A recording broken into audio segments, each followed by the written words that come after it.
And conservation के बारे में डिस्कस कर रहे थे। मैंने बायोडाइवर्सिटी की डेफिनेशन बता दी थी। उसमें क्या था, बायोडाइवर्सिटी में सारे के सारे स्पीशीज़ और सारे के सारे इकोसिस्टम्स इंक्लूड होते हैं, पहली चीज़। दूसरी चीज़, बायोडाइवर्सिटी की टर्म किसने कॉइन करी थी? वॉल्टर जी रॉसन ने करी थी। आफ्टर दैट इस टर्म को, चुप रहे अंशुल तू, आफ्टर दैट इस टर्म को पूरे के पूरे सोशलाइज किसने करा था? वो एडवर्ड विल्सन साइंटिस्ट ने करा। ठीक है, अब हम बात करते हैं यहाँ पे अलग अलग लेवल्स होते हैं बायोडाइवर्सिटी के। अपनी एनसीईआरटी के अकॉर्डिंग तुम लोगों को नजर आएंगे अलग अलग जो लेवल्स होते हैं बायोडाइवर्सिटी के। पहला लेवल कौन सा होता है तुम्हें देखने को मिलेगा अपनी एनसीईआरटी की बुक्स में? कौन सा होगा वो? Genetic diversity. ठीक है, पहला लेवल आएगा तुम्हारे पास जेनेटिक डाइवर्सिटी।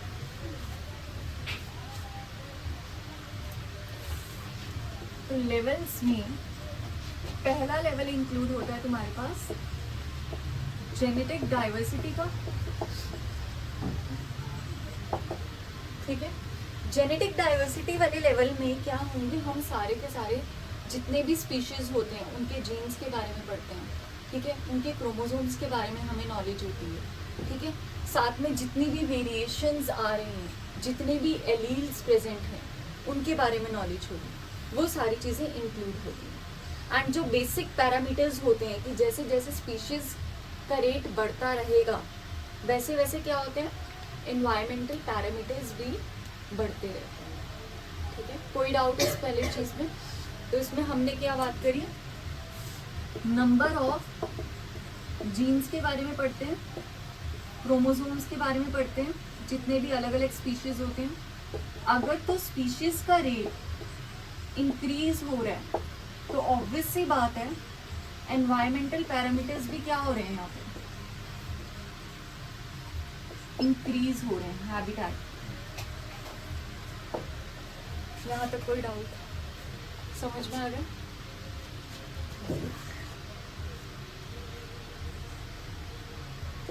ये था पहला लेवल। दूसरा लेवल कौन सा होता है तुम्हारे पास? Species diversity.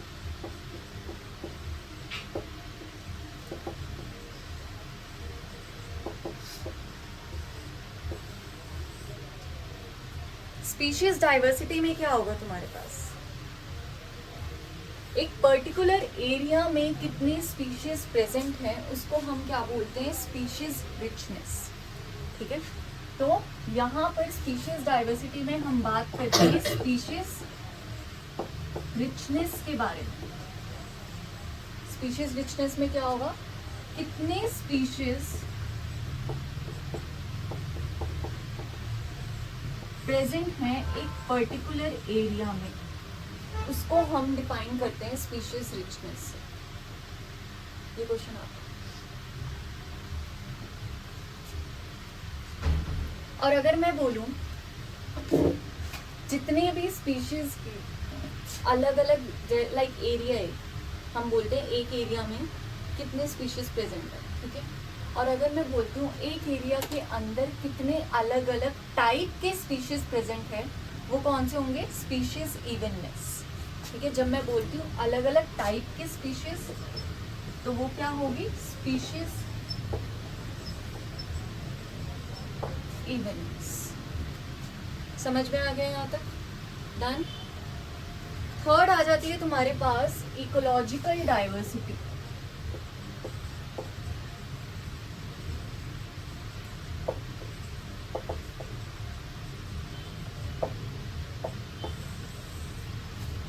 ठीक है, इकोलॉजिकल डाइवर्सिटी में क्या होगा? जितनी भी आपकी कम्युनिटीज होती हैं वो एक दूसरे के साथ क्या करेंगे? इंटरैक्ट करती हैं। मीन्स कौन कौन सी कम्युनिटीज होंगी आपकी? एबायोटिक कम्युनिटीज भी होती हैं और बायोटिक कम्युनिटीज भी होती हैं। वो दोनों एक दूसरे के साथ इंटरैक्ट करेंगे। यहाँ पे एबायोटिक और बायोटिक कम्युनिटीज क्या करेंगी? इंटरैक्ट करती हैं। Ecological diversity. कोई डाउट यहाँ पे? सारे के सारे लेवल्स ऑफ बायोडाइवर्सिटी में समझ में आ गया?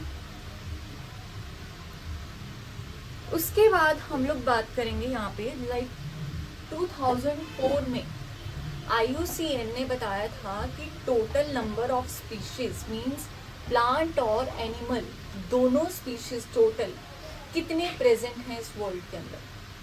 2004 की बात है, तो उन्होंने बोला था अप्रॉक्सीमेटली 1.5 मिलियन से ज़्यादा स्पीशीज प्रेजेंट हैं, ठीक है। बट फिर उसके बाद धीरे धीरे कैसे कंपैरिजन करा गया प्लांट्स और एनिमल्स में, जैसे प्लांट्स में कौन कौन से इंक्लूड करे गए थे, ब्रायोफाइट्स, एंजियोस्पर्म्स, उसका अलग अलग करा गया, जिम्नोस्पर्म सबका अलग अलग करा गया। और एनिमल्स के केस में बात करूँ किसका अलग करा गया था, एनिमल्स के केस में इंसेक्ट्स की स्पीशीज का अलग, मैमल्स की स्पीशीज का अलग, और कौन से आ जाते हैं, रेप्टाइल्स, एम्फीबियंस, सबका अलग अलग उसने बताया, ठीक है। तो फिर उसके बाद एक साइंटिस्ट आए थे, एक साइंटिस्ट थे रॉबर्ट मी साइंटिस्ट, ठीक है। पहले तो IUCN आई, IUCN ने क्या बोला 2004 में कि 1.5 मिलियन से ज़्यादा स्पीशीज प्रेजेंट हैं, चाहे वो प्लांट स्पीशीज हो चाहे वो एनिमल स्पीशीज हो, P+ एलियंस प्लांट हो चाहे वो एनिमल स्पीशीज हो। दूसरी चीज़ एक और बात बोली गई थी उसके बाद, जो दूसरे साइंटिस्ट आए थे रॉबर्ट मे साइंटिस्ट ने क्या बोला था कि कितने स्पीशीज प्रेजेंट होंगे, 7 मिलियन। उन्होंने एस्टिमेशन लगा के बोला, उन्होंने एक्यूरेट नहीं बताई, उन्होंने जस्ट क्या बोला, एस्टिमेट लगाया, अंदाज़ा लगाया अपना।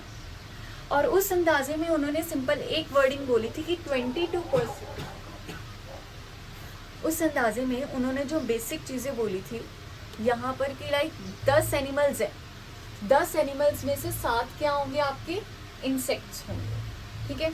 और बाकी सारे क्या हो जाएंगे आपके पास, फिशेज हो सकते हैं, एम्फीबियंस हो सकते हैं, वो रेप्टाइल्स हो सकते हैं। वो चीज़ उन्होंने वर्डिंग बोल दी थी। अब अपनी अपनी NCERT बुक्स में देखोगे तुम्हारे पास यहाँ पे नजर आएंगे 3 पाई चार्ट्स दे रखे हैं, 3 पाई चार्ट्स दे रखे होंगे। उन पाई चार्ट्स में तुम्हें क्या क्या बता रखा है, इनवर्टिब्रेट्स, वर्टिब्रेट्स और प्लांट्स की डिस्ट्रीब्यूशन बता रखी है कि पूरे ग्लोबल वर्ल्ड में कितनी कितनी डिस्ट्रीब्यूशन है, ठीक है। उसके बाद अगर मैं बोलूँ इंडिया कितना पूरे के पूरे वर्ल्ड में अगर मैं बोलूँ इंडिया कितना कवर करता है हिस्सा, 2.4% ही कवर करता है। तो अगर 2.4% कवर करता है और उसको इंडिया को हम क्या बोलते हैं, 12th मेगा डाइवर्सिटी में इंक्लूड करते हैं इसे। क्लियर होगी बेसिक चीज़ें, कोई डाउट यहाँ तक? अच्छा, अब यहाँ पर एक स्पेसिफिक डेफिनेशन है जो तुम लोगों को याद रखनी है। एक होते हैं एंडेमिक स्पीशीज, लिख लो, एक स्पीशीज होते हैं एंडेमिक स्पीशीज।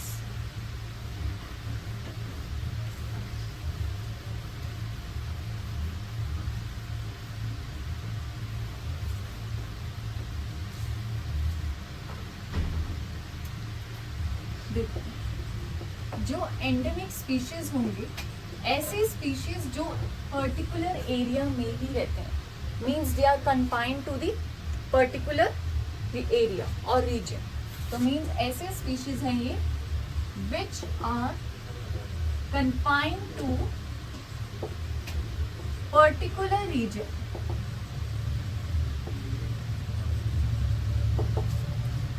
इसमें एग्जाम्पल लिखो, जैसे वेस्टर्न घाट्स में सबसे ज्यादा होते हैं एम्फीबियन स्पीशीज, ठीक है। वेस्टर्न घाट्स में मीन्स सिर्फ वेस्टर्न घाट्स में सबसे ज्यादा क्या प्रेजेंट है, यहाँ पे amphibian species present.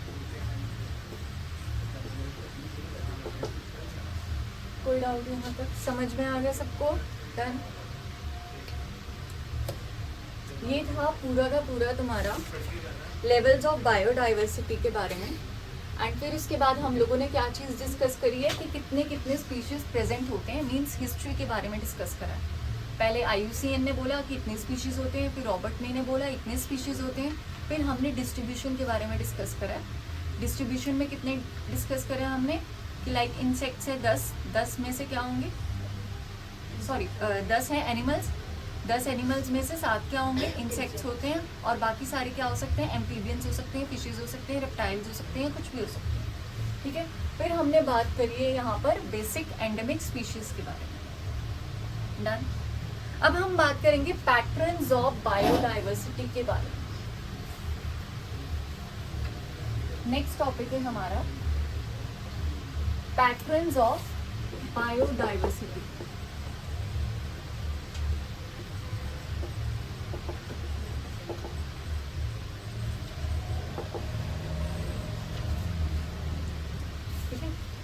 Patterns of biodiversity में यहाँ पर सबसे पहला पैटर्न जो हम डिस्कस करेंगे लैटिट्यूडिनल ग्रेडियंट के बारे में डिस्कस करेंगे, जहां से क्वेश्चन आता है।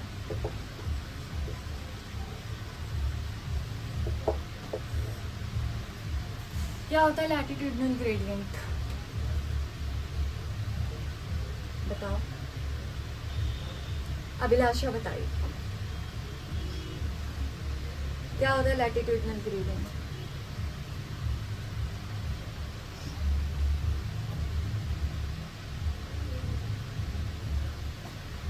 सेजल नींद आ रही है?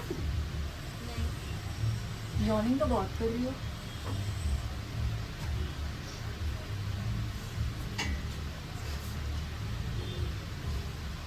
सोए नहीं रहा आपको? ओके, ये आपके पास क्या है, इक्वेटर रीजन, और ये है पोल्स रीजन। ठीक है, अब मुझे बताओ, जैसे जैसे इक्वेटर से पोल्स की तरफ जाते हैं हम, वैसे वैसे स्पीशीज डाइवर्सिटी क्या होगी, कम होती है। ठीक है, जैसे जैसे इक्वेटर से हम किसकी तरफ जा रहे हैं, पोल्स की तरफ जा रहे हैं, वैसे वैसे स्पीशीज डाइवर्सिटी क्या हो रही है, कम हो रही है। तो यहाँ पे स्पीशीज डाइवर्सिटी क्या होगी,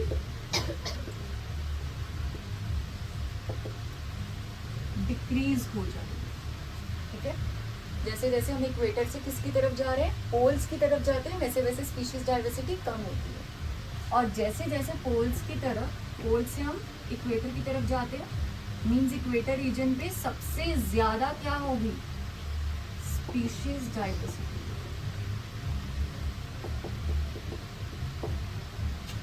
ठीक है, जो भी एरिया इक्वेटर के बिल्कुल पास होगा वहां पे सबसे ज्यादा स्पीशीज देखने को मिलेंगे। यहाँ तक आगे चीज समझ में? अब इसका एक एग्जाम्पल है कोलंबिया। ठीक है, कोलंबिया कहाँ पे है, लोकेटेड है, बिल्कुल इक्वेटर के पास लोकेटेड है। जो कोलंबिया है वो बिल्कुल पास है इक्वेटर के, तो वहां पे स्पीशीज क्या है, ज्यादा है। स्पीशीज डाइवर्सिटी क्या है, ज्यादा है। अगर मैं बोलूँ कितने हैं यहाँ पे, 1400 स्पीशीज प्रेजेंट हैं कोलंबिया के अंदर। क्यों? इक्वेटर के पास है। लेकिन अगर मैं न्यूयॉर्क के बारे में बात करती हूँ, न्यूयॉर्क क्या है, न्यूयॉर्क इक्वेटर से दूर वाली साइड प्रेजेंट है, इक्वेटर से दूर वाली साइड प्रेजेंट है। तो यहाँ पे स्पीशीज डाइवर्सिटी कितनी है, 105 स्पीशीज, मतलब कम है यहाँ पर, और ज्यादा कहाँ पर है, कोलंबिया। तो कंपैरिजन कर पा रहे हो, कोलंबिया इक्वेटर के पास है तो वहाँ पे स्पीशीज डाइवर्सिटी ज्यादा है, और उस साइड क्या है, वो दूर है तो कम है। अब इसमें एक सबसे इंपॉर्टेंट एग्जाम्पल जो तुम याद रखोगी, सबसे ज्यादा बायोडाइवर्सिटी जो इस अर्थ के ऊपर प्रेजेंट है वो कहाँ पे प्रेजेंट है, ट्रॉपिकल अमेज़न रेन फॉरेस्ट। ठीक है, तो लिख लो, the largest tropical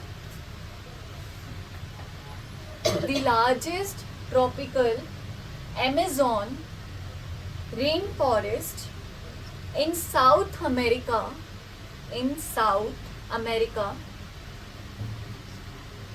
has the greatest biodiversity on the earth.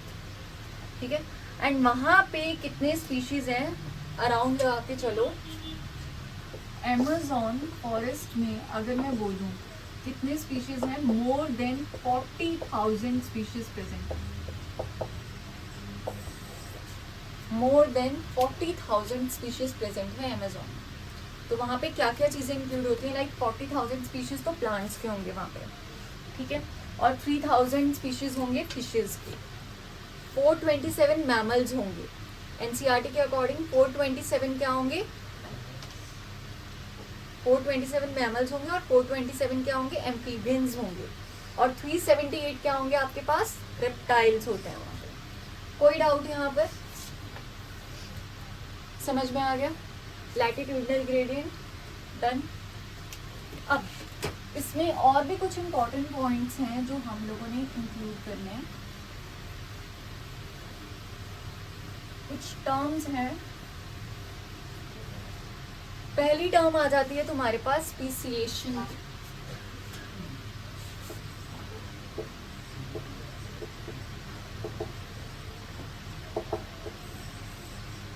क्या समझते हो स्पीसिएशन से?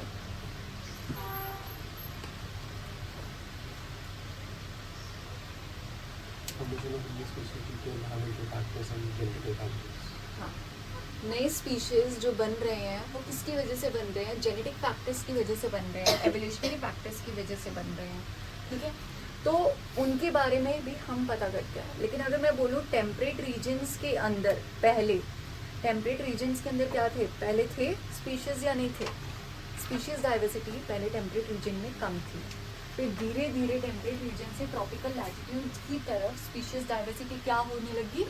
इंक्रीज होनी शुरू हुई। पहले कम थी, फिर धीरे धीरे इंक्रीज होती रही एंटिल द ट्रॉपिकल लैटिट्यूड तक चलते चलते स्पीशीज डाइवर्सिटी मिलियंस तक पहुंच चुकी। ये पॉइंट क्लियर हुआ? इसमें हम बात करते हैं सबसे पहले टेम्परेट रीजन के बारे में। टेम्परेट रीजन में पहले स्पीशीज डाइवर्सिटी क्या थी? कम थी, लेकिन धीरे धीरे धीरे एवोल्यूशनरी चेंजेस की वजह से, एवोल्यूशनरी प्लस जेनेटिक चेंजेस की वजह से स्पीशीज डाइवर्सिटी क्या होगी?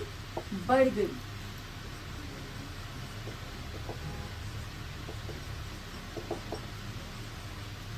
ठीक है,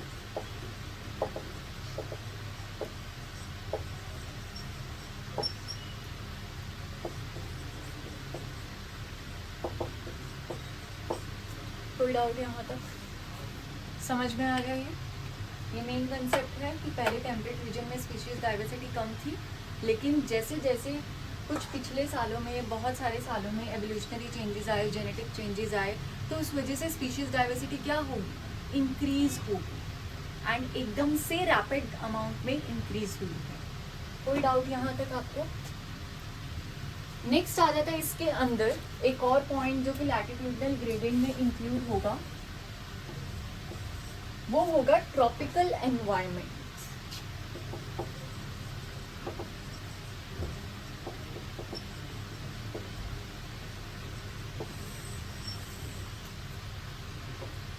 क्या समझते हो ट्रॉपिकल एनवायरनमेंट से?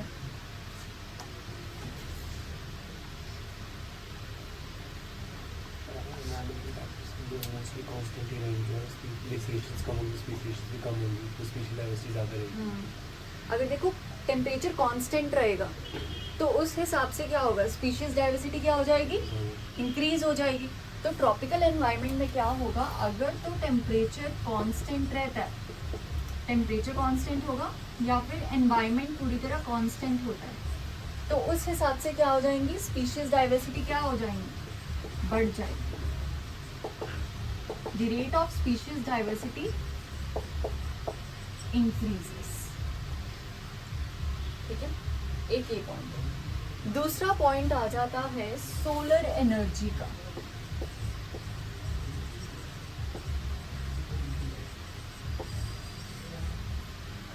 ठीक है, सोलर एनर्जी के बारे में हम बात करते हैं यहाँ पर। सोलर एनर्जी सबसे ज्यादा कौन से रीजन में?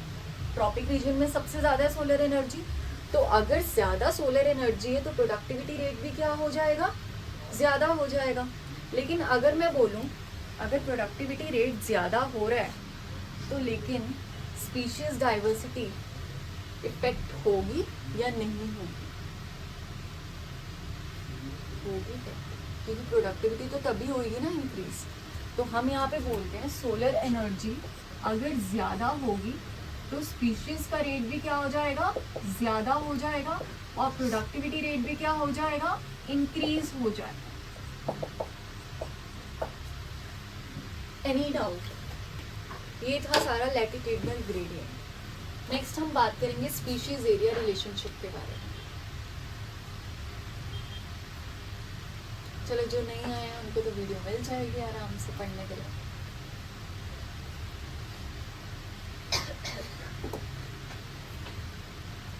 यहाँ तक डन? क्या हो गया अर्पित, आज तुम्हारा मूड ऑफ हो लग रहा है थोड़ा? बताओ।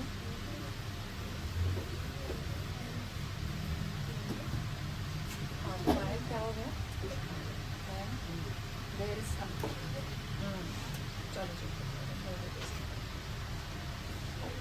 ओके, नेक्स्ट हम बात करते हैं स्पीशीज एरिया रिलेशनशिप के बारे में।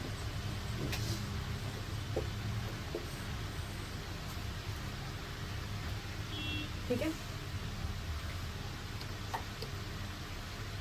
स्पीशीज एरिया रिलेशनशिप के बारे में हम डिस्कस करते हैं। सबसे पहले तो इस रिलेशनशिप को देने वाले कौन साइंटिस्ट थे? Alexander von Humboldt. कौन थे? Alexander von Humboldt. ठीक है,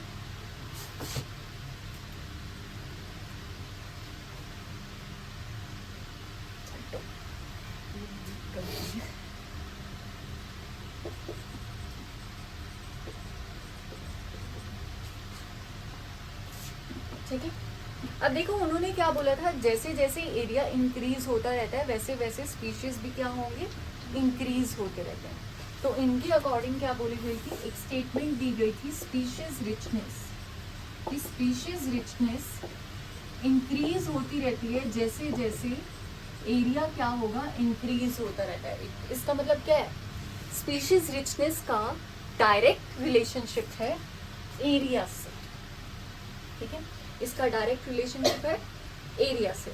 लेकिन एक बात बताओ, एक सर्टेन लिमिट होती है हर चीज की, स्पीशीज इंक्रीज होने की भी एक सर्टेन लिमिट होती है। तो एक अप टू एक सर्टेन लिमिट तक ही स्पीशीज का नंबर बढ़ सकता है एक पर्टिकुलर एरिया में, अप टू सर्टेन लिमिट। ठीक है, तो अलेक्जेंडर ने बोला जो रिलेशनशिप होता है स्पीशीज के बीच में और एरिया के बीच में, तो उसके लिए क्या, कौन सा कर्व आता है तुम्हारे पास, कर्व का नाम याद रखोगे, रेक्टेंगुलर हाइपरबोला। कर्व का नाम आएगा तुम्हारे पास एमसीक्यूज में, क्या होगा, रेक्टेंगुलर हाइपरबोला। तो जब उन्होंने कर्व दिया पूरा का पूरा,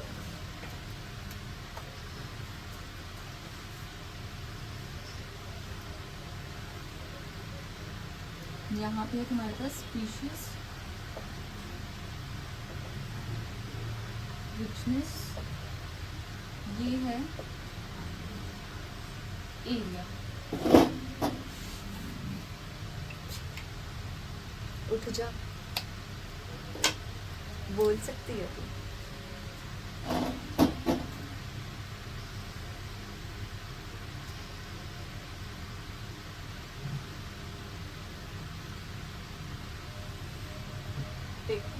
ये जो तुम्हारे पास कर्व नजर आ रहा है, ये कौन सा है तुम्हारे पास, रेक्टेंगुलर हाइपरबोला। तो ये रिलेशनशिप दे रखा है किसके बीच में, स्पीशीज रिचनेस और एरिया के बीच में दे रखा है यहाँ पर। अब ये वाला जो है आपका क्या है यहाँ पर, S is equal to C A square. यहाँ पे जो S is equal to C A square है, S क्या है तुम्हारे पास यहाँ पे, स्पीशीज रिचनेस, A क्या है तुम्हारे पास, एरिया, और जो नीचे है ये है लॉग बेसिस पे। ठीक है, ये होगी log S is equal to log C plus Z log A। क्या हो गया, R square.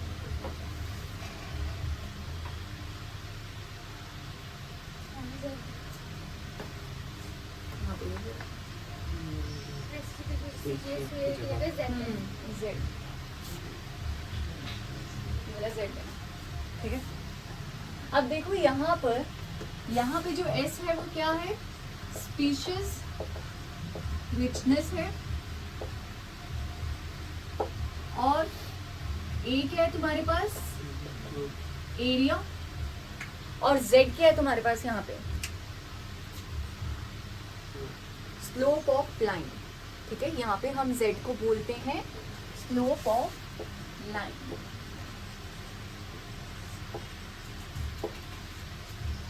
समझ में आ गया यहाँ तक। अब देखो ये सारा का सारा जो कर्व दे रखा है, हमेशा याद रखना जो Z की वैल्यू होती है, Z की वैल्यू हमेशा कितनी होनी चाहिए, 0.1 टू 0.2, 0.1 और 0.2 होती है।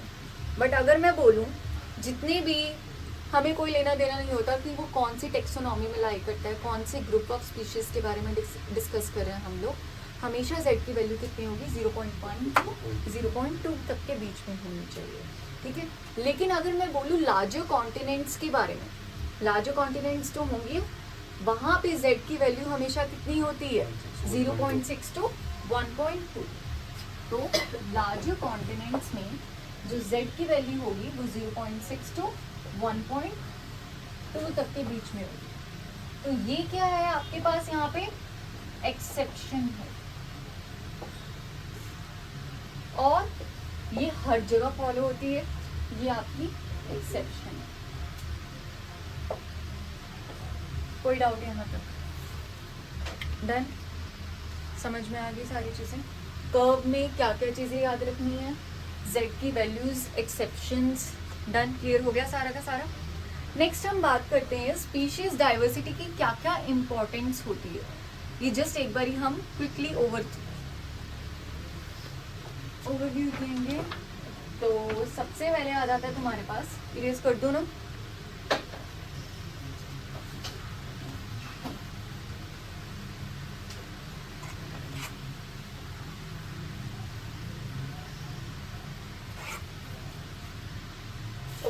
इम्पोर्टेंस में सबसे पहले क्या आ जाएगी, स्पीशीज डाइवर्सिटी की जो बेसिक इम्पोर्टेंस होती है।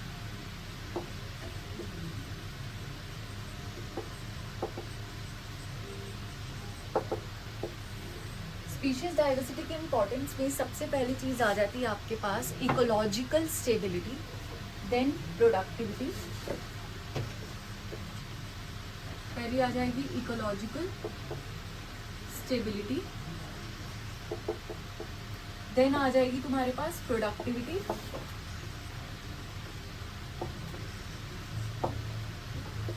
एंड थर्ड वन आएगा आपके पास यहाँ पर इकोसिस्टम हेल्थ।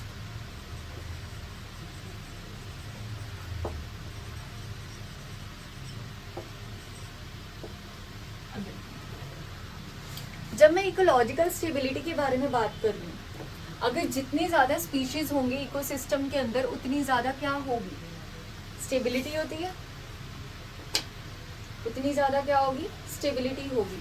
एंड उतना ज्यादा इकोसिस्टम क्या कर सकता है, जितना भी एनवायरमेंटल स्ट्रेस आ रहा है उससे डील कर पाएगा। क्यों? क्योंकि स्पीशीज डाइवर्सिटी ज्यादा है। पहली चीज ये याद रखोगे इसमें। यहाँ तक समझ में आ गया इकोलॉजिकल स्टेबिलिटी का। दूसरी आ जाती है तुम्हारे पास प्रोडक्टिविटी। जब मैं प्रोडक्टिविटी के बारे में डिस्कस कर रही हूँ, अगर मैं बोलूँ डाइवर्सिटी ज्यादा है इकोसिस्टम के अंदर तो प्रोडक्टिविटी रेट क्या होगा, ज्यादा होगा। अगर डाइवर्सिटी कम है तो कम होगा। इसका मतलब इसका क्या, कैसा रिलेशनशिप है इसके साथ, इकोसिस्टम के साथ डायरेक्ट रिलेशनशिप है, ठीक है, प्रोडक्टिविटी का।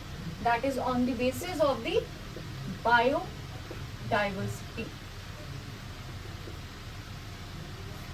यहाँ तक क्लियर? अगला आ जाता है तुम्हारे पास इकोसिस्टम हेल्थ के बारे में। जब इकोसिस्टम हेल्थ के बारे में डिस्कस करते हैं यहाँ पे देखो, हर चीज का ड्रॉबैक तो होता है। चाहे तुम कोई चीज खा भी रहे हो, कोई मेडिसिन ले भी रहे हो फॉर योर बेनिफिट, तो उसका ड्रॉबैक तो है ही। तो उसी मैनर में इकोसिस्टम हेल्थ के बारे में हम डिस्कस करते हैं। इकोसिस्टम में नेगेटिव फीडबैक्स भी होते हैं, चेक्स भी होते हैं, कंट्रोल्स भी होते हैं, ठीक है। एंड ये चीज़ किसके ऊपर डिपेंड करती है? लिंक्स के ऊपर, कनेक्टिंग लिंक्स के ऊपर। And it also depends upon the food chains, food web, इन सब के ऊपर भी डिपेंड करेगी, ठीक है। तो यहाँ पे लिख लेना ये चीज़ किसके ऊपर डिपेंड करती है? चेक्स के ऊपर, controls, negative feedbacks,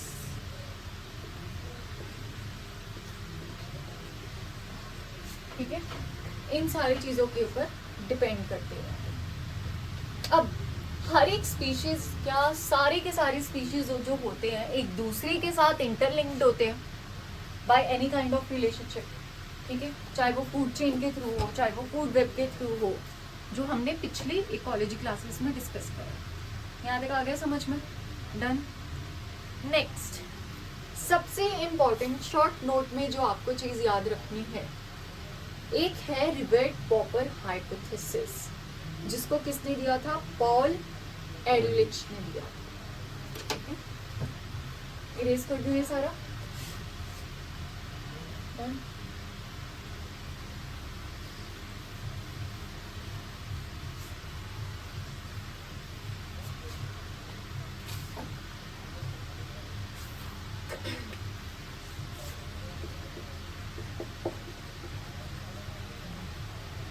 rivet hypothesis, इसको किसने दिया था यहाँ पे? पॉल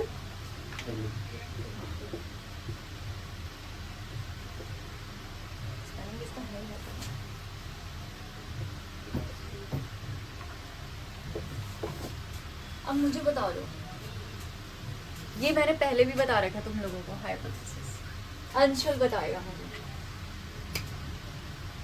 अंशुल, तो और किसको पूछ रहे हैं क्लास में? और कोई अंशुल है? कौन?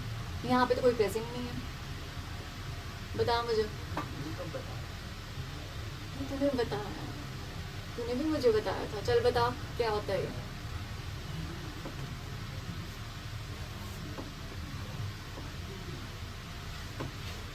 एक ऐसा इकोसिस्टम जिसमें सारे अच्छा, हाँ, थाउजेंड ऑफ स्पीशीज ज्वाइन करती हैं। वापस आ जाते हैं। एयरप्लेन है, एयरप्लेन के जो पार्ट्स होते हैं वो क्या होते हैं? किससे बने होते हैं? रिवेट्स होते हैं, ठीक है। जो एयरप्लेन है वो किससे बना हुआ है? रिवेट्स से बना हुआ है, ठीक है। अब देखो, एयरप्लेन क्या है? यहाँ पर बहुत सारे रिवेट्स इकट्ठे होकर क्या बना रहे हैं? यहाँ पे एयरप्लेन बना रहे हैं। तो एयरप्लेन क्या है? यहाँ पे आपके पास इकोसिस्टम, और रिवेट्स क्या है? यहाँ पर स्पीशीज है। तो बहुत सारे स्पीशीज इकट्ठे मिलकर क्या बनाते हैं? यहाँ पे इकोसिस्टम बना रहे हैं। तो साइंटिस्ट ने बोला कि ये जो रिवेट्स होते हैं इनको मैं बोल देता हूँ स्पीशीज, और जो एयरप्लेन है वो क्या है? इकोसिस्टम। तो ऐसे बहुत सारे रिवेट्स इकट्ठे होकर क्या बना रहे हैं? एयरप्लेन बना रहे हैं। अब अगर इसमें से, इस रिवेट में से अगर मैं बोलूँ एक रिवेट खराब हो गया, 2 रिवेट्स खराब हो गए, 3 रिवेट्स खराब हो गए, तो क्या एयरप्लेन ढंग से काम कर पाएगा? नहीं। उसी मैनर में अगर हमारी स्पीशीज डाइवर्सिटी में से एक स्पीशीज खत्म हो गए, दूसरे स्पीशीज भी खत्म हो गए, तो आपका पूरा इकोसिस्टम क्या हो जाएगा? हिल जाएगा। इकोसिस्टम इंस्टेबिलिटी आ जाएगी, ठीक है। तो यहाँ पर ये चीज़ समझाई गई है कि अगर एयरप्लेन के कुछ हिस्से खराब हो जाते हैं तो एयरप्लेन ढंग से काम नहीं कर सकता। तो सिमिलर मैनर में अगर इस पूरे के पूरे इकोसिस्टम में अनस्टेबिलिटी तब आती है जब आपके यहाँ 1 से 2 से ज़्यादा स्पीशीज क्या हो जाए? डिस्ट्रॉय हो जाते हैं, ढंग से रोल प्ले नहीं करेंगे, तो आपका पूरा इकोसिस्टम क्या हो जाएगा? हिल जाएगा। ये कोई डाउट यहाँ पर? समझ में आ गया यहाँ पे? नेक्स्ट आ जाता है आपके पास loss of biodiversity. Next topic,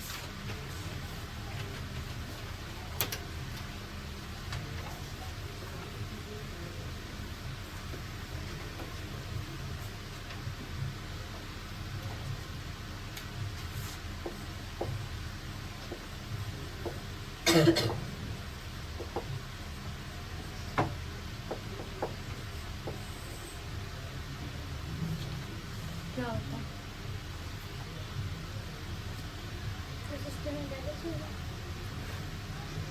loss of biodiversity किस वजह से होती है?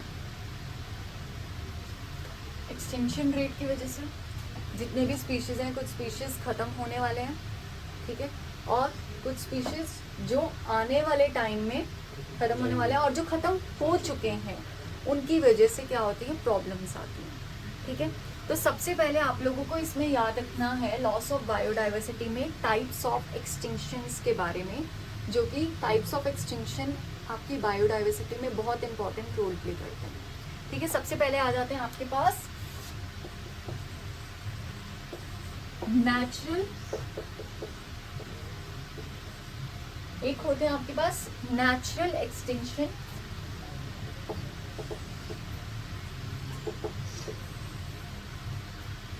दूसरे आ जाएंगे आपके पास यहाँ पर मास एक्सटिंक्शन,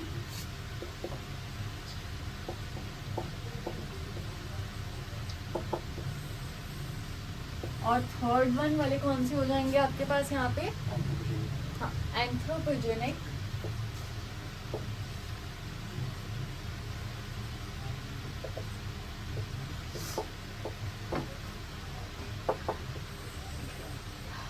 ठीक है। इन सब के बारे में अब हम डिस्कस करते हैं। सबसे पहले नेचुरल एक्सटिंक्शन के बारे में डिस्कस करते हैं। जो नेचुरल एक्सटिंक्शन होता है उसको हम एक और नाम देते हैं, बैकग्राउंड एक्सटिंक्शन का भी नाम देते हैं, ठीक है। तो ये जो नेचुरल एक्सटिंक्शन होगी ये किसकी वजह से होती है? सबसे पहली चीज तो याद रखना, ये सबसे स्लो प्रोसेस होता है, ये स्लो एक्सटिंक्शन रेट होता है। लाइक जैसे कुछ नए स्पीशीज हैं, ठीक है, नहीं छोड़ो, पुराने स्पीशीज हैं, उन पुराने स्पीशीज की जगह दूसरे स्पीशीज आने लग गए, एंड किसी चीज़ की वजह से आ रहे हैं, कोई तो चेंज आया है एनवायरनमेंट में, तभी हो रहे हैं ना रिप्लेस स्पीशीज। एंड वो किसकी वजह से होता है? या तो एनवायरमेंटल कंडीशंस की वजह से होगा, या तो प्रीडेटर्स अलग होंगे, ठीक है, या क्या हो जाएंगी, कुछ बीमारियां लग गई हैं, उस वजह से भी स्पीशीज क्या हो रहे हैं, एक्सचेंज हो रहे हैं, ठीक है। कुछ एक्सचेंज हो रहे हैं और पूरी तरह कुछ एक्सटिंक्ट हो रहे हैं, ठीक है। नेक्स्ट आ जाता है आपके पास मास एक्सटिंक्शन के बारे में। मास एक्सटिंक्शन कौन से होते हैं? एनवायरमेंटल, ठीक है। इसमें एनवायरमेंटल में जैसे अगर मैं बोलूँ, पहले बहुत साल पहले क्रिटेशियस पीरियड था, याद होगा, और एक टर्शरी पीरियड था, एवोल्यूशन चैप्टर में आप लोगों ने डिस्कस करा होगा। उसमें याद होगा क्रिटेशियस और टर्शरी पीरियड में क्या था, जो डायनासोर्स थे वो धीरे धीरे क्या हो रहे थे, एक्सटिंक्ट होने शुरू हो गए थे, एंड वो थी आपकी मास एक्सटिंक्शन। समझ में आ गई? यहाँ पे एग्जाम्पल इतना लिख सकते हो, mass extinction between the Cretaceous and tertiary period. कौन से एक्सटिंक्ट हुए थे यहाँ पे? एग्जाम्पल लिखना, डायनासोर्स, डायनासोर्स।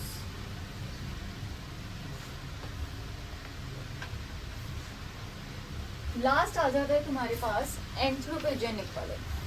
एंथ्रोपोजेनिक वाले में क्या होगी, जो एक्सटिंक्शन हो रही है वो किसकी वजह से होती है? हम लोगों की वजह से होती है, हमारी एक्टिविटीज़ की वजह से होती है, ह्यूमन एक्टिविटीज़ की वजह से, जिसमें हंटिंग भी हो सकती है, डिफॉरेस्टेशन भी हो सकता है, कुछ भी हो सकता है। तो ये एक्सटिंक्शन किसकी वजह से हो रही है? ह्यूमन एक्टिविटीज़ की वजह से हो रही है, जिसमें हंटिंग भी आ जाती है, डिफॉरेस्टेशन भी आ जाती है, ओवर एक्सप्लॉयटेशन रेट भी आ जाता है, हैबिटेट भी डिस्ट्रॉय हो रहा है, ये सारी चीज़ें होती हैं। कोई डाउट यहाँ पर? ये थी सारी टाइप्स ऑफ एक्सटिंक्शन। अब बायोडाइवर्सिटी लॉस के रीजंस पता होने चाहिए आपको। What are the causes of the biodiversity loss? ये आपका नेक्स्ट टॉपिक है जो शुरू करेंगे हम लोग। शुरू करें, इरेज कर दूं। इस टॉपिक के अंदर एग्जाम्पल जैसे हैं जो आपको याद होनी चाहिए। कॉजेज में जहाँ से आपके पास एमसीक्यूज आएंगे।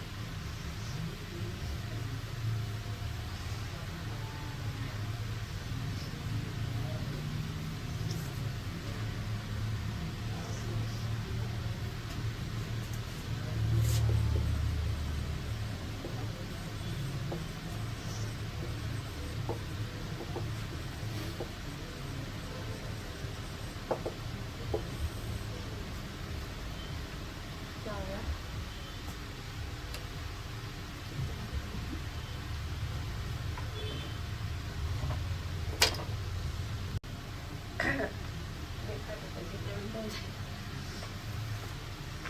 कॉजेज ऑफ बायोडाइवर्सिटी लॉस इसमें क्या क्या आ जाता है? सबसे पहले तो इसमें 4 मेजर कॉजेज होते हैं जिसको हम बोलते हैं ईवल पॉट।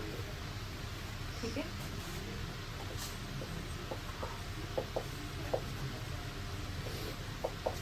ठीक है, 4 कॉज होंगे मेन।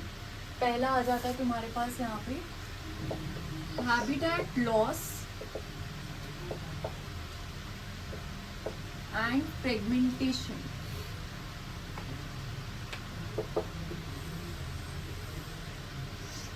ठीक है, दूसरा आ जाएगा तुम्हारे पास ओवर एक्सप्लॉयटेशन।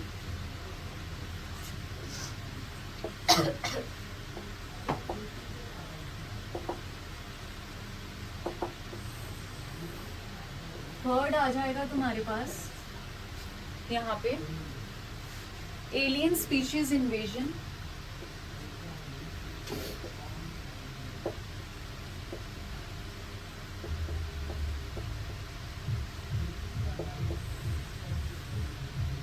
और लास्ट वाला कौन सा होगा? को एक्सटिंक्शन। ठीक है, क्या हो जाएगा? को एक्सटिंक्शन।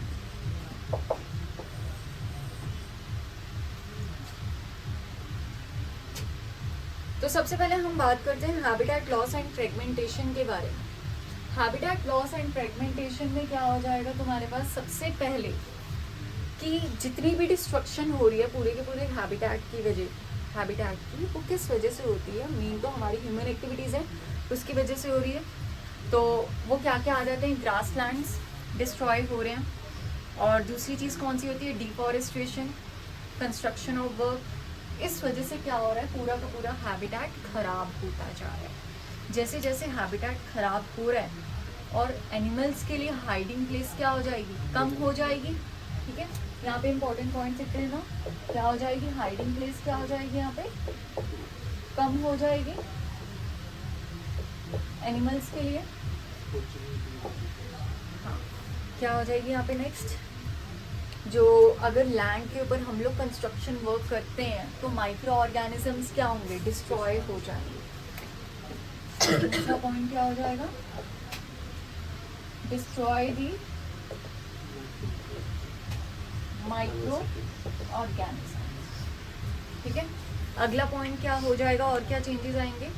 प्रीडेशन, सब अपना प्रीडेटर चेंज कर रहे हैं। ठीक है, तो it increases the change in predation. समझ में आ गया मतलब? Deforestation, construction work, grasslands blowing, इन सब की वजह से क्या होता है? हैबिटेट डिस्ट्रॉय होना शुरू हो रहा है। अब जैसे जैसे हैबिटेट डिस्ट्रॉय होगा तो उससे क्या इफेक्ट आता है? इफेक्ट क्या होंगे? सबसे पहले चीज़ तो एनिमल्स के लिए छुपने की जगह नहीं होगी, माइक्रो ऑर्गेनिजम्स खत्म हो जाएंगे। ठीक है, और उसके बाद प्रीडेशन रेट क्या हो जाएगा? चेंज होना शुरू हो जाएगा। ठीक है, एनी डाउट?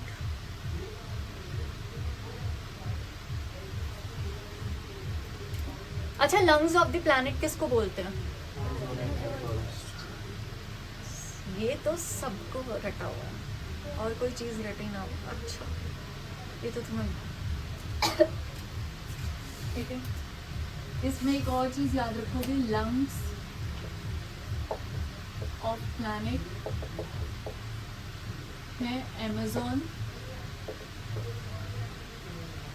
Rain forest. ठीक है, Amazon rain forest, lungs of the planet. देखो पहले पता है क्या था, ट्रॉपिकल रेन फॉरेस्ट में, ट्रॉपिकल रेन फॉरेस्ट अर्थ का 14% रीजन कवर करता था पहले, बट जैसे जैसे हैबिटेट डिस्ट्रॉय होना शुरू हुआ, फ्रेगमेंटेशन रेट कम होना शुरू हुआ, वैसे वैसे रेन फॉरेस्ट का रेट क्या हो गया अर्थ सरफेस के ऊपर कम हो गया। कितना हो गया? 14% से 6% रह गया। मतलब पहले 14% था, अब कितना रह गया? 6% रह गया सिर्फ। नेक्स्ट आ जाता है ओवर एक्सप्लॉयटेशन। ओवर एक्सप्लॉयटेशन के बारे में बात करती हूँ। अगर मैं बोलूँगी जितनी ज़्यादा स्पीशीज़ की एक्सप्लॉयटेशन होनी शुरू हो जाएगी उतना पॉपुलेशन का साइज़ क्या हो जाएगा? यहाँ पे कम हो जाएगा, पॉपुलेशन का साइज़ कम हो जाएगा। अब इसमें कुछ एग्जाम्पल्स हैं, अपनी एनसीईआरटी में देखोगे, उसमें एक तो थी डोडो बर्ड, एक थे पिजन्स, ठीक है, वो अब पूरी तरह एक्सटिंक्ट हो चुके हैं। आपको कोई नज़र आते हैं? मुश्किल से एक आधा पिजन नज़र आ गया होगा। आया तुझे वैसे? अरे अंशुल को आया, क्यों? तूने तो चिट्ठियाँ भेजनी होती हैं ना।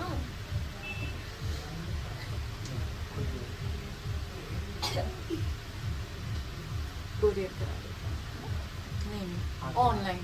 हाँ हाँ हाँ ठीक है। चलो नेक्स्ट हम बात करते हैं यहाँ पे एलियन स्पीशीज इन्वेजन के बारे में। एलियन स्पीशीज इन्वेजन में कौन कौन सी मेन एग्जांपल्स आपको होंगी? अच्छा, एलियन स्पीशीज होते क्या हैं? नॉन नेटिव स्पीशीज होते हैं, जिसको हम बोलते हैं नॉन नेटिव स्पीशीज, जो बेसिकली बाहर से लाए गए हैं हमारी कंट्री में, या हमारी कंट्री से बाहर की तरफ गए हैं। तो जो बाहर से स्पीशीज आते हैं उनको हम बोलते हैं नॉन नेटिव स्पीशीज और एलियन स्पीशीज। एंड ये बेफालतू तो लेकर नहीं आए, कोई तो इकोनॉमिक यूज़ होगा तभी लेकर आए हैं उसको, उसका कोई बेनिफिट होगा तभी हम उन स्पीशीज को लेकर आ रहे हैं यहाँ पर। तो ऐसे में हम लोग क्या यहाँ पर यूज़ करते हैं? नॉन नेटिव स्पीशीज यूज़ करते हैं, जिनको हम एलियन स्पीशीज का भी नाम देते हैं, ठीक है। और ये क्यों लेकर आते हैं? फॉर इकोनॉमिक यूज, कोई पर्पस होगा उस चीज़ के लिए लेकर आते हैं, ठीक है। बट ये स्पीशीज कुछ ऐसे स्पीशीज हैं, एलियन स्पीशीज, हम सोच तो रहे बहुत अच्छा है कि हाँ इकोनॉमिक यूज होगा सब कुछ, बट हमें क्या पता कि उस चीज़ का हमारे इकोसिस्टम के ऊपर उतना ही इफेक्ट होने वाला है, ठीक है, कि क्या इफेक्ट होगा, किस वे में हार्मफुल होंगे, वो हमें नहीं पता है कंडीशंस। तो इसके कुछ एग्जांपल्स हैं जो याद रखोगे, जैसे कि आपके पास है वाटर हाइसिंथ, ठीक है। एक है आपके पास पहला एग्जांपल, वो है वाटर हाइसिंथ। वाटर हाइसिंथ का साइंटिफिक नेम क्या था? हाँ, आइकोनिया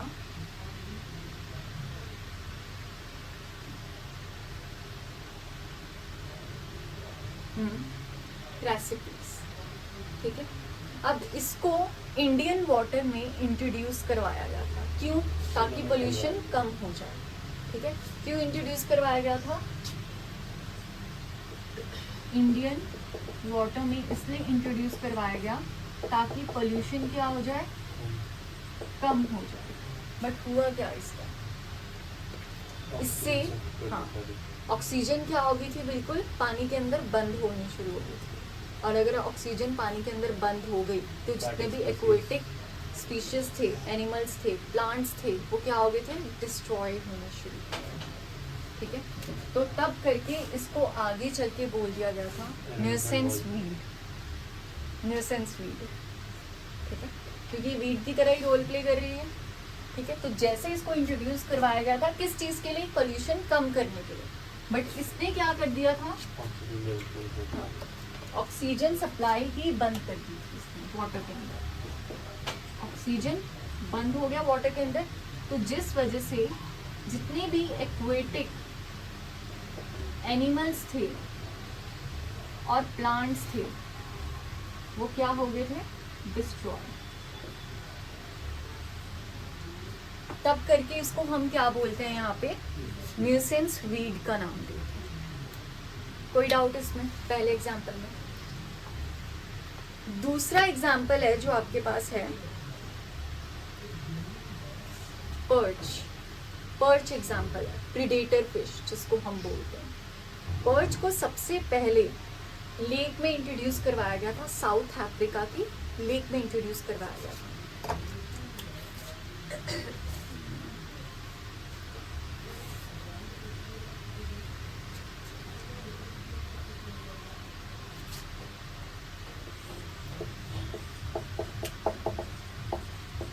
ये थी प्रीडेटर फिश।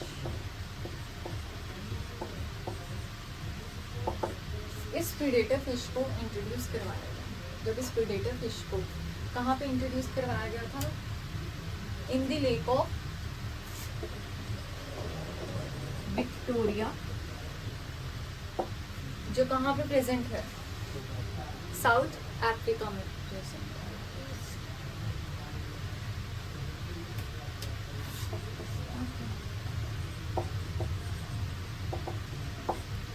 ये प्रेजेंट है साउथ अफ्रीका में। East Africa. एनसीईआरटी में तुम्हारे ईस्ट लिखा हुआ है, लेकिन एनसीईआरटी फिंगर टिप्स में देखना साउथ लिखा हुआ है, ठीक है? तो जहाँ एनसीईआरटी फिंगर टिप्स में साउथ लिखा हुआ है वहाँ पे कट कर लेना। वो क्या है आपका? ईस्ट अफ्रीका है, क्योंकि according to your NCERT it is East Africa, ठीक है? बट आपके एनसीईआरटी फिंगर टिप्स में साउथ अफ्रीका लिखा हुआ है, तो वहाँ पे करेक्ट कर लेना जरूर। डन। अब ये जब इंट्रोड्यूस करवाई गई थी तो इससे क्या करा गया था? जो बाकी छोटी छोटी फिशेस थी वो क्या हो गई? डिस्ट्रॉय होनी शुरू। बस ये मेन। अगला आ जाता है आपके पास को एक्सटिंक्शन का। को एक्सटिंक्शन में क्या होंगे? जितने भी म्यूचुअल रिलेशनशिप्स थे, म्यूचुअलिज्म वाले, जो हमने ऑर्गेनिजम्स एंड पॉपुलेशन में डिस्कस करे थे, ठीक है? उसमें कौन सा था? प्रोनुबा, मॉथ और एक यूका, ठीक है? तो ये धीरे धीरे क्या हो रहे थे? ये भी क्या करते हैं, जैसे एक चीज खत्म हो रही है तो ऑब्वियस सी बात है दूसरी भी खत्म हो जाएगी, क्योंकि दोनों को एक दूसरे से बेनिफिट हो रहा है। दोनों को क्या हो रहा है? एक दूसरे से बेनिफिट हो रहा है। और अगर एक चीज खत्म हो जाएगी दूसरी चीज भी ऑटोमेटिकली खत्म हो जाएगी। यहाँ तक कोई डाउट? ठीक है।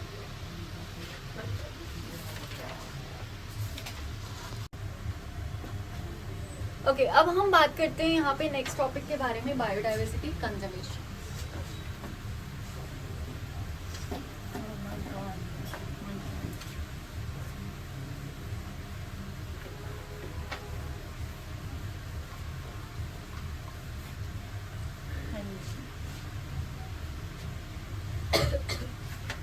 कैसे बचाया जा सकता है हमारी धरती के प्राणियों को? बताओ, कैसे बचाया जा सकता है अंशुल? हम अपने एनवायरनमेंट को ज़्यादा हार्म ना करें,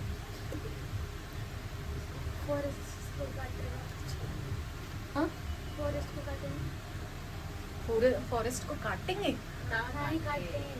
मीन्स ये फॉरेस्टेशन। अगर मैं बोलूँ बायोडाइवर्सिटी को कैसे बचाया जा सकता है, इसका मतलब मैं फ्लोरा एंड फौना के बारे में डिस्कस कर रही हूँ, ठीक है? मोबाइल दे, मोबाइल दे, कोई बात नहीं। मैंने यूज़ ही नहीं किया।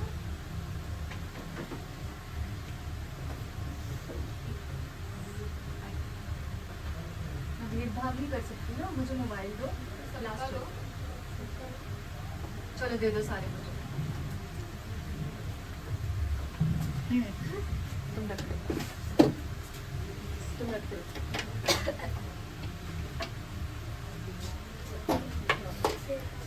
नहीं, सारे यहीं पर ही पड़े हैं। Common sense। चलो, बायोडाइवर्सिटी कंजर्वेशन के बारे में हम डिस्कस करते हैं। तो बायोडाइवर्सिटी कंजर्वेशन में हम क्या बात करेंगे यहाँ पे कि फ्लोरा एंड फौना को कैसे बचाया जा सके। फ्लोरा क्या होता है? प्लांट्स। फौना क्या होता है? एनिमल्स, ठीक है? अब देखो, बचाने के लिए मेन 3 कैटेगरीज दी जाती हैं। एक दी जाती है नैरो यूटिलारियन वाली, एंड दूसरी आ जाएगी ब्रॉडली यूटिलारियन वाली।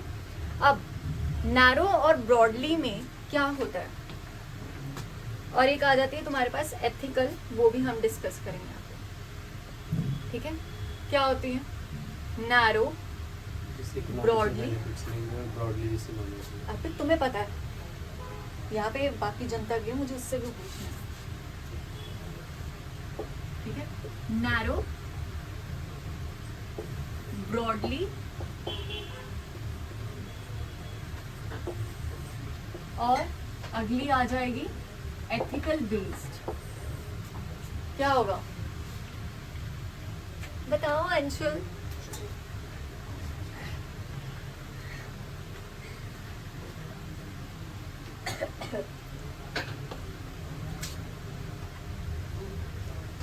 देखो, जितनी भी आपकी नैरो बेस्ड वाली होंगी, नैरो बेस्ड वाली में क्या होती हैं आपकी, जैसे कुछ ह्यूमन एक्टिविटीज़ होती हैं। हम जितने भी फॉरेस्ट वगैरह हैं, जितने भी प्लांट्स वगैरह हैं, उन सबको हम क्या करते हैं, प्रिजर्व करने की कोशिश तो करेंगे, बट उनसे हमारी नीड भी है, एक हमारी बेसिक नेसेसिटीज़ भी पूरी होती हैं। कौन कौन सी? फॉर एग्जाम्पल्स, हम मेडिसिन बनाते हैं, फूड मिलता है हमें उससे, सीरियल्स, पल्सेस, ये सारी की सारी चीज़ें मिलती हैं। इंडस्ट्रियल प्रोडक्ट्स होते हैं, वो सारी चीज़ें मिलती हैं, ठीक है। और फिर हम उसको मार्केट में बेचते हैं। तो मतलब हम उस बायोडाइवर्सिटी को किस वे में यूज़ कर रहे हैं, अपने पर्पस के लिए यूज़ कर रहे हैं, फॉर आवर बेनिफिट के लिए यूज़ करेंगे, ठीक है। तो यहाँ पर ये कंजर्व तो कर रहा है बायोडाइवर्सिटी को, लेकिन अगर हम चीज़ों को ज़्यादा अमाउंट में यूज़ कर लें तो उससे हमारी मीन्स हम एक्सट्रैक्ट ज़्यादा अमाउंट में करते रहेंगे, तो उससे बायोडाइवर्सिटी कहीं ना कहीं डिस्ट्रॉय भी होनी शुरू हो जाएगी। तो मैं नैरो वर्ड ही क्यों यूज़ कर रही हूँ, नैरो वर्ड ही क्यों यूज़ कर रही हूँ? यहाँ पे बोला गया है ना नैरो रिसोर्सेज वे में, तो मैं क्यों यूज़ कर रही हूँ नैरो वर्ड?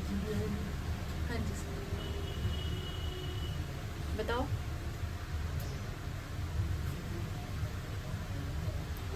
अर्पित तुम भी बता दो मुझे, एक बार ये पूरी क्लास जानना, बताओ।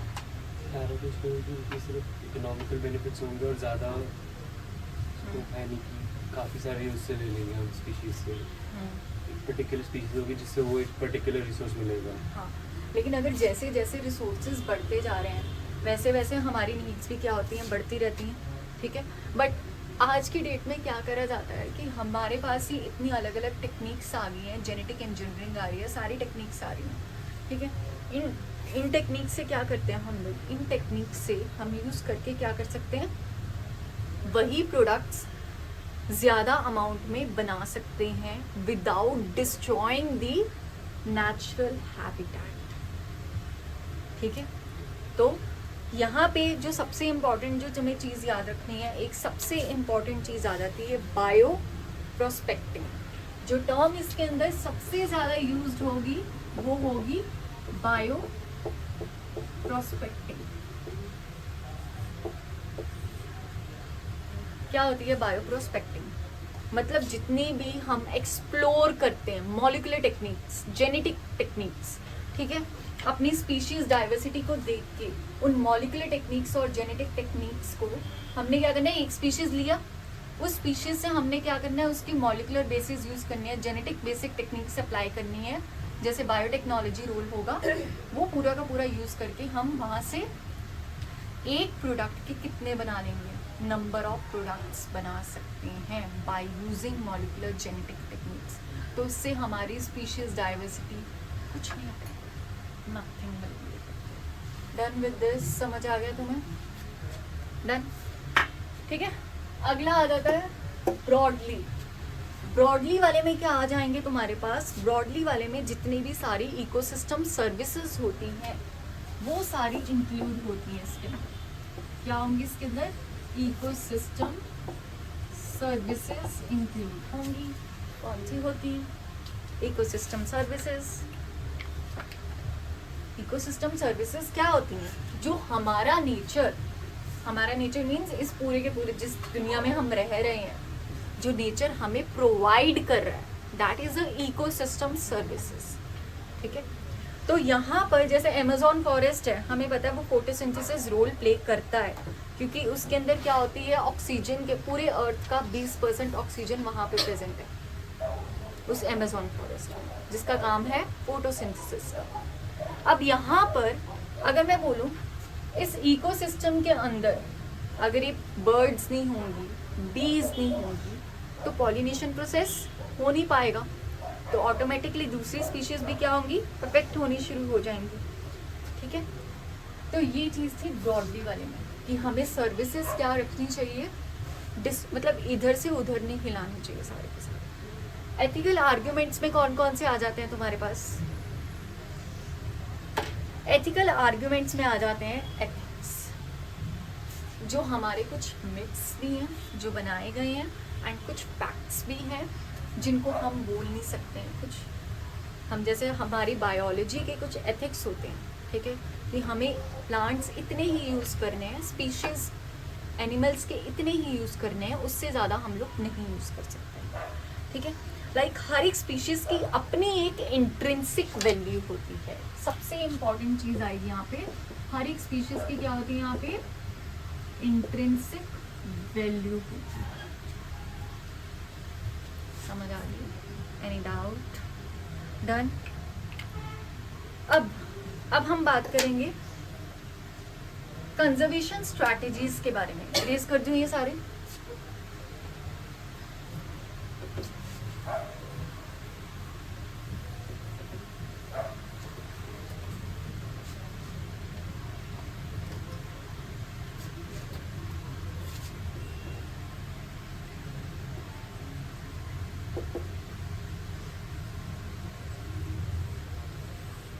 कंजर्वेशन स्ट्रैटेजी में दो आ जाती हैं तुम्हारे पास मेन, एक होती है एक्स सीटो और दूसरी कौन सी होती है, इन सीटो।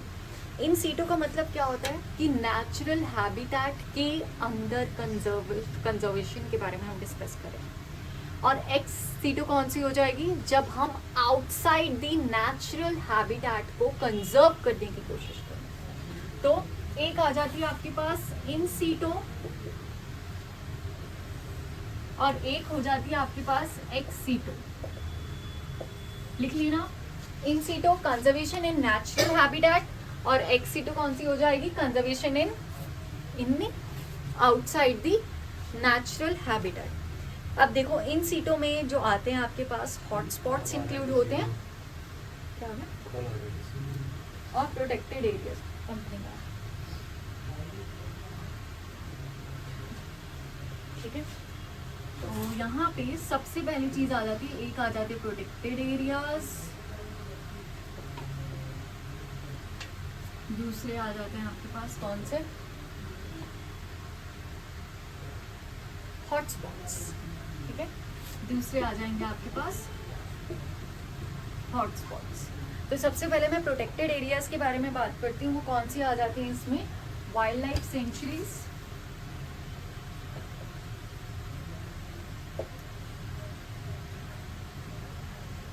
ठीक है, दूसरी आ जाती है इसके अंदर बायोस्फीयर रिजर्व्स,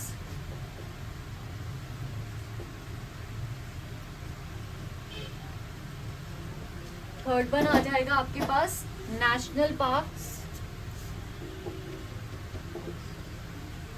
अब देखो यहीं पे हम सारा का सारा डिस्कस कर लेंगे, पहले इन सीटों के बारे में। पहले इन सीटों को हम डिटेल में पढ़ लेते हैं, फिर उसके बाद एक्स सीटों पे चलते हैं। देखो इन सीटों में हॉटस्पॉट्स और प्रोटेक्टेड एरियाज आते हैं। अब देखो जितने भी हॉटस्पॉट्स होते हैं, इसमें क्या होते हैं, हॉटस्पॉट्स में सबसे ज़्यादा डाइवर्सिटी होती है। अगर मैं बोलूँ total number of hotspots world में कितने हैं, वर्ल्ड में टोटल नंबर ऑफ हॉटस्पॉट्स कितने हैं, 34। ठीक है, वर्ल्ड में टोटल हॉटस्पॉट्स याद रखने हैं, क्वेश्चन आएगा, 34 हॉटस्पॉट्स होते हैं। ठीक है, दूसरी चीज जो तुम लोग याद रखोगे यहाँ पर कि अब देखो हॉटस्पॉट्स होते हैं 4 फैक्टर्स से डिटर्मिन। पहले आ जाते हैं आपके पास एंडेमिक फैक्टर्स। ठीक है, किस चीज से इफेक्ट होते हैं ये, एंडेमिक। दूसरे कौन से आ जाएंगे यहाँ पे,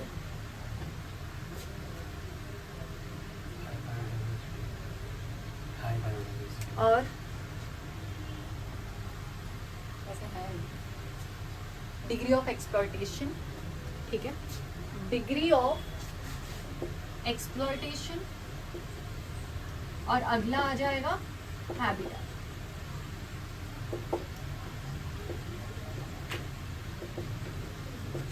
ठीक है, समझ में आ गया यहाँ तक?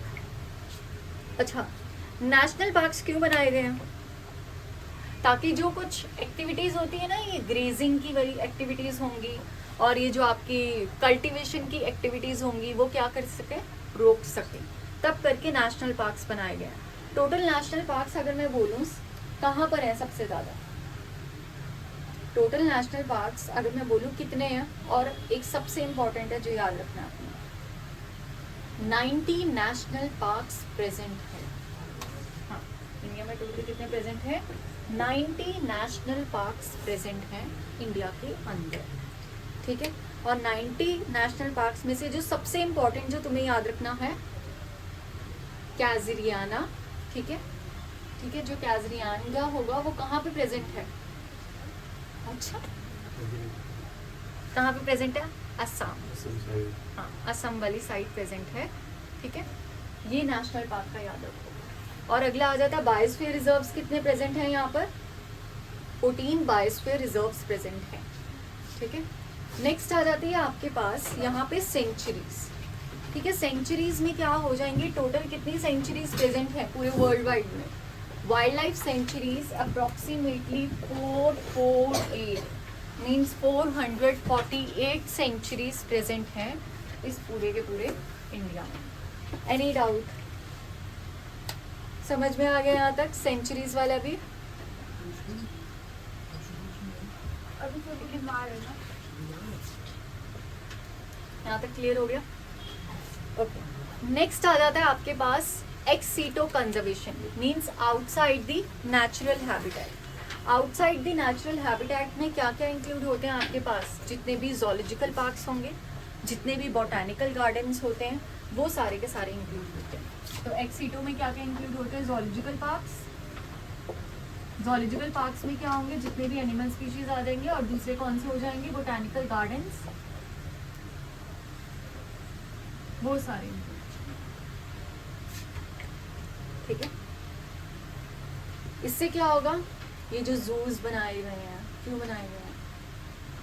ताकि एनिमल्स को बचाया जा सके। बोटानिकल गार्डन्स बनाए गए हैं, क्यों बनाए गए हैं? हाँ, जितनी भी वैरायटीज हैं प्लांट्स को, प्लांट स्पीशीज को, उनको बचाया जा रहा है, ठीक है। अब देखो, ये तो था पूरा का पूरा चैप्टर तुम्हारा बायोडाइवर्सिटी। Any doubt? समझ में आ गया? ये चैप्टर होता है हमारा कंप्लीट।